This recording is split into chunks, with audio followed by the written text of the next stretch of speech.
Hi, I'm Stuart. Welcome to my YouTube channel, or welcome back. Thanks for viewing my video.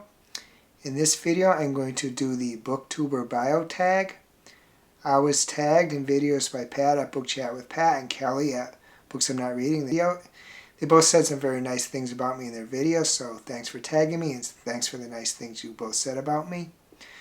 I'm going to repeat what they said just to properly credit the creator of this tag. The Booktuber Bio Tag. This is an original tag created by @Jessica's Library Card. Created it to celebrate her first anniversary on BookTube. There are 10 prompts to this tag. The first prompt is, who are you? Share a little bit about yourself, as much as you feel comfortable. As is typical for many of us when we answer this, we largely focus on our work history, so I'm kind of going to do the same. I am a degreed electrical engineer. Coming out of college, I worked a few engineering jobs. Then I worked a year as a technical writer. I was laid off. I ended up going to work as a technical writer at Hamilton Standard, as it was called then. It's gone through several name changes since then, but it's Hamilton Standard. I worked 18 years directly for Hamilton Standard as a technical writer, writing repair and maintenance instructions, manuals, service bulletins, which are specific repair instructions for aircraft components. Mostly electronic ones. First, flight data systems, which if you hear the term black box, with aircraft, that's part of the flight data system. And the majority of the time at writing about electronic engine controls. As it sounds, that's what controls the engines. I did write also about some mechanical components, starters and starter valves. After 18 years there, the job kind of wasn't going the way I liked. The job was moving toward a supervisory job, which wasn't something I really wanted to do. So I resigned from the job. Didn't have another job. I just resigned, took 7.5 months off. Then a former coworker of mine who was the head of the technical publications group of a vendor who vended to Hamilton. It was Hamilton Sunstrand by that time. It had merged with Sunstrand Corporation. So they were vending to Hamilton Sunstrand, and so he wondered if I'd come back work for him, and I did, and was in the technical publications department. The company was called Belcan Engineering. I was in their department for about 11 years, writing technical documentation. Same documentation I would have written when I was working directly for Hamilton. Then the contract I was working on got pulled. Shouldn't legally be able to do that, but the company has the power, so ended up doing a few other jobs, but I didn't like it. I was getting really anxious, stressed, couldn't sleep at night, so I ended up quitting, actually retiring. That was in 2018, and I've been retired since. I, by and large, enjoyed the job I had as a technical writer, and even if after that ended, there was about 3 years where I worked as an import-export engineer. I enjoyed that too. Just the last few months of the company, I didn't enjoy what I was doing. I was able to retire at 59, which was great. As I said, I retired in 2020. I retired in 2018, and retirement's actually been good. There are some medical issues that I have. I discussed that in my regular video, so I won't repeat that here. Seem to be doing all right at the moment, though. As far as the other loves in my life besides books, I enjoy music. I watch sports a little bit, mainly women's basketball and professional wrestling. I recently took up crocheting. I create what's called woobles. I get kits from the company called the Woobles, and they create cute little plushies from them. I'm quite enjoying that. I play video games. That's kind of in and out with the video games. Sometimes I'm playing them, sometimes I'm not. When I do enjoy them. Generally not particularly complex ones. I'm not really interested in playing especially complex video games anymore, but I do enjoy them. The second prompt is, how long have you been on BookTube? As a subscriber to Booktubers, it's around 4 years. And as a content creator, it's around 1 year and 3 months. So it's been a while as far as watching people's videos. I didn't comment very much though, which is, I kind of regret that. Only did a little bit of commenting before I started creating my own videos. But I've been watching videos for a while. The third prompt is, what kind of books do you love to read? Has BookTube had an effect on what you read? Just kind of going to go by what Storygraph says because it is accurate. I read a variety of books. The top genres are, in order, horror, fantasy, romance, contemporary, literary, and young adult. And BookTube's had a huge effect ever since I started following them, as I said, 4 years ago. And I followed more and more of them. There is no bigger impact on my reading than BookTube. It's by far the biggest. And that has increased as time has gone by and I follow more and more people. And after I started my channel, I interacted with more and more people. So there's a lot of people whose opinions I respect on books. And that has strongly influenced my book buying.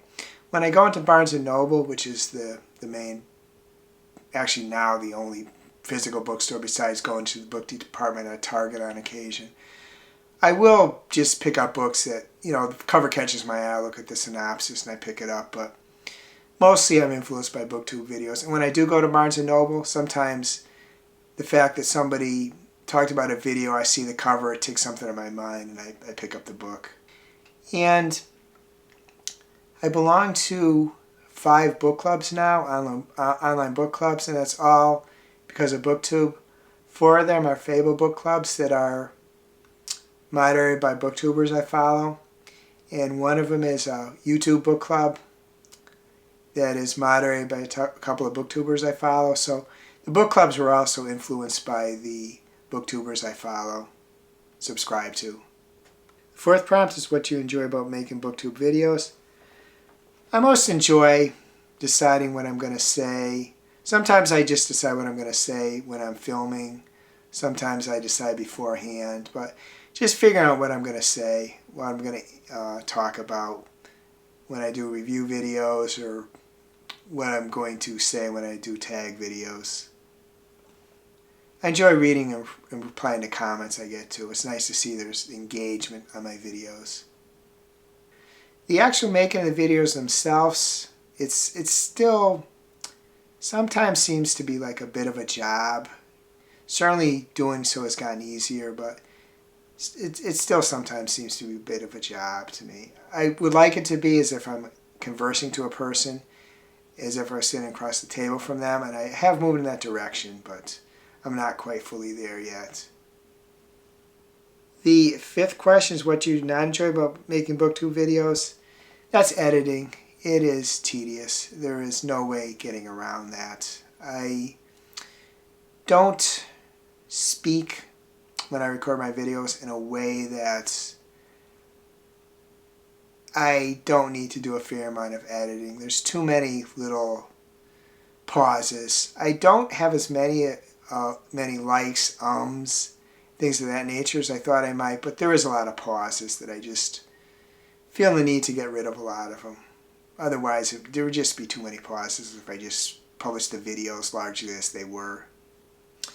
The sixth prompt is, what video on your channel are you most proud of? I had to think about this a lot. I mainly do weekly wrap-ups and tag videos now. So there's not many videos that I've done that have gone away from that. But one video does kind of stand out, one of the tag videos I did, and that is A Picture Paints 1,000 Words, Who Wants to Go BookTube? This was a tag created by Nigel at Reading Ideas -UZ9SK. And Nigel had a bunch of photos on his video, and he asked himself in response to viewing these photos what the characters in the videos made him think of, or what books the photos made him think of. And he tagged me in his video, which I appreciate. And he was pretty open-ended in what he said about this tag. You could do your own photos if you want to, but I decided to do the ones he did, and it was quite interesting. It was a kind of fair amount of work putting the video together. There were a lot of photos, but thinking about what the photos made me think, it was quite interesting. And between that and the effort putting it together, I'm proud of the video, and I think it turned out pretty well. I will include Nigel's video and my video in the description for this video in case you want to look at either or both of them. It's a fun tag. You might want to consider doing it. The 7th prompt, is there anything you wish were different about BookTube?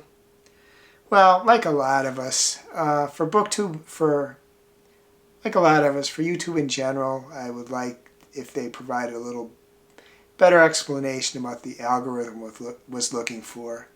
Although part of me, perhaps, I think, wonders if so many people have contributed to the algorithm that no one there totally understands it, so maybe they don't even know, but hopefully I'm wrong in that assumption. I would just like to understand a little better, because on here we always talk about the algorithm and none of us really know exactly how it functions. Another thing in general in YouTube, and actually that's social media in general, I wish that all these forms of social media would make people, if not in their icon, in their screen name, maybe in their page description, have to show who they actually are, their real name, a real photo. And the reason I say that is because it's too easy to hide behind a made-up screen name and some kind of made-up photo to become a troll. And I think that if people had their actual name, and actual photo of them, which somehow YouTube verifies, maybe by making people send a copy of their license or something like that, it would make people a little more resistant to being such trolls. I've been fortunate I haven't been the victim of trolls yet, but I know people have, and I just wish social media companies would take that step, because I think it would make a difference. Probably also need to better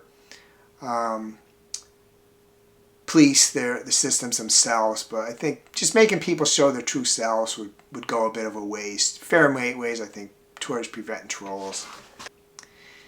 And another thing I think YouTube and all social media should do is they should make every person who subscribes to a channel be visible so you can know who your subscribers are. The reason I think that's a good idea is, just say someone is stalking somebody is maybe considering doing harm to somebody, they set their preferences so that their channel doesn't get seen when they subscribe to somebody, and then the person doesn't know. This would have to be combined, I suppose, with the requirement that a person to be on YouTube or any other social media has to be able to prove their identity, show their identity, show a picture of themselves and that. I know that this stuff isn't probably ever going to happen, but I just think it'd be a good idea. And we should be able to see everyone who subscribes to our channel. I don't know why they don't allow that, why they let people give that, let them have that preference. I think we should be able to see everybody who subscribes. The 8th prompt is, name 3 books that you have reviewed on your channel that you feel represent who you are as a reader. I picked 3 books, one each for the top 3 categories of my top 3 reading categories as shown by Storygraph. The common denominator of these 3 books is they're a little different. They're not like straight standard books. I like books that are a little different. Not that all the books I read are, but I like the books that are a little different. The horror book is The Honeys by Ryan LaSala. The fantasy book is The Starless Sea by Aaron Morgenstern. The romance book is I Kiss Shara Wheeler by Casey McQuiston. was going to say what these books are about, but I'm just going to say them. Just what they have in common is they're not quite typical books, although they are all quite popular. The 9th prompt is name 3 booktubers whose content inspires you. I always beg off with these type of questions. There's just too many. I could name really popular ones that I don't interact with, but I'm not going to do that. I'm going to change this a little bit. I'm actually going to name two people I subscribe to that they aren't booktubers, but I think that they provide a lot of good information that people might like to see. The first is Marisol, a daydreamologist. She's a person who, she basically has a kind of a self-help channel. She provides a lot of tips so people might want to make changes in their lives, and I find some of the tips useful. The second is Natalie Hamilton at Natalie Hamilton 2024. She, a few months ago, started her YouTube journey, and for the most part, her videos are documenting that journey. She has good practical advice. She talks about what she's experienced, the ups and downs of it. She's also a small business owner, a successful small business, and she talks about that too. So those are 2 non-booktubers, but I like their channels a lot, and people might want to give them a look. The 10th prompt is share the love. It can be challenging to find your audience. Name 3 booktubers who you think need more hype. I'm going to name more than 3. The one criteria I'm going to say is that each of these booktubers I mentioned have under 500 subscribers. And I apologize if I missed anybody who has under 500 subscribers. As far as I know, these were the only ones that I could think of. The first is Nick at Dr. Cranky Pants Reads. Nick has a great channel. He puts a lot of effort into his videos. They're well thought out, they're well made, they're very creative. He should have way more subscribers. And he's always trying to improve. Some of his videos he talks about his experiences being a booktuber, so he's always trying to improve. He should have way more followers. The second person is Maeve at Maeve_ever-reading. Maeve does really good videos, really good bookish videos. That's true of everybody I can talk about here, but she makes an effort to keep her videos under 10 minutes, and in those 10 minutes she packs a lot in there. If you watch her videos, you will be surprised that the videos are only 10 minutes long because she just packs a lot in them. And the fact that she keeps them under 10 minutes is very considerate of her viewers, something which I can't claim to do. I frequently go over 10 minutes, but Maeve goes under 10 minutes in her videos, most of them anyway. She makes that effort. The third person I want to mention is John at Disquiet and Dragons. John is an Englishman. He records most of his videos out in the English countryside, which is a nice touch. He is mostly a horror reader. He adds great music to his videos. Sometimes he takes the viewer to various sites in his local area. He did a recent one where he visited an air museum. He just does great, well thought out videos. Sometimes he talks about music. He attends concerts. He talks about concerts he goes to and the music he listens to. He just has a great channel. The fourth person I want to mention is Daniela, an uncommon reader. Daniela shifts between living in Italy and living in America. She reads a lot of classic books. She provides interesting insights on those books and sometimes other aspects in her life. Just got a great channel. The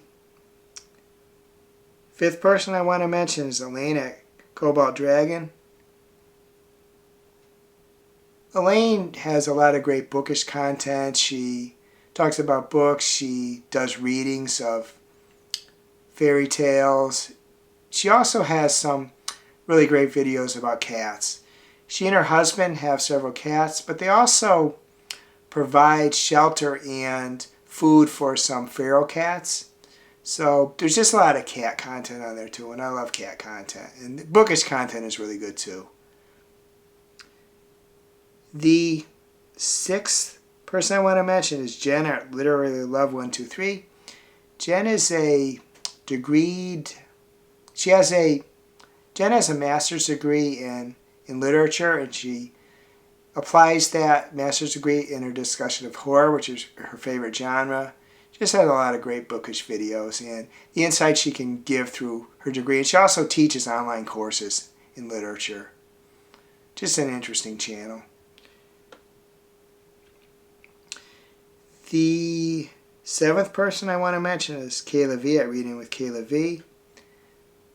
Kayla she does really good videos. She very well produced, well thought out. She's very affable.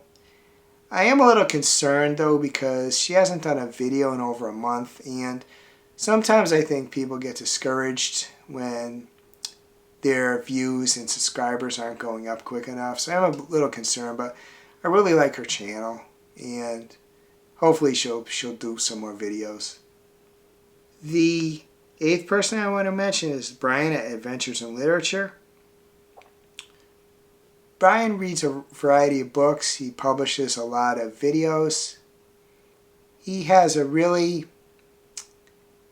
interesting bird that, unfortunately, the name of the bird escapes me at the moment, but the bird is in most of his videos, and he has balloons, verbal balloons from the bird, which the bird is like saying some interesting stuff in response to what Brian's doing. So in addition to the great bookish content, he has a bird, and that's really cool. See a lot of dogs, see a lot of cats. I love dogs and cats, but it's cool seeing a bird too, coming in and out of his videos. As pets will, the bird goes kind of on his own schedule, but the bird, and I wish, if you see this, Brian, I'm sorry I can't remember the name of the bird. I know I can look it up, but I tend not to do that. But the bookish content and the bird is a nice addition to it. Casper. Casper is the name of the bird. I should know that, considering I like Casper the Friendly Ghost. I'm not sure Casper the bird is named after Casper the Friendly Ghost, but Casper is the name of the bird. And the final person I want to mention is Safi at safi.is.a.bookworm. She just has really good content. She does really good videos. She's very comfortable on camera. She, though, like Kayla, she hasn't published a video in over a month, so I'm not sure what's going on. Hopefully it isn't that she got discouraged and decided not to do it anymore. I have seen one other person who I interacted with, well, actually two. I was going along and they just stopped. The first one, though, one of them seemed to, her videos were doing pretty well, so something else happened. But the second one, they didn't get that many views, and so I can never know what happened in somebody's life, but sometimes I wonder if they just got discouraged and stopped posting videos. In addition to the people I mentioned in this video, I'm also going to tag a bunch of people in the description of the video. Whether or not I tag you, if you watch this video and you like to do this, please do so. Reply to one or more of the comments in a video or in the comments on my video. But as I said, I am going to tag a bunch of people, the people I normally tag. I haven't said this for a while, but if you'd like me to stop tagging you, please do so. And if you would like me to tag you, please let me know. It's possible I drop people off because they tag me in their videos and I forget to put them back in. So let me know either way, please. If you enjoyed this video, please give it a like, please subscribe, please hit the bell to get notified when I upload future videos. I hope you're having a wonderful reading week. I hope you're having a wonderful week in general.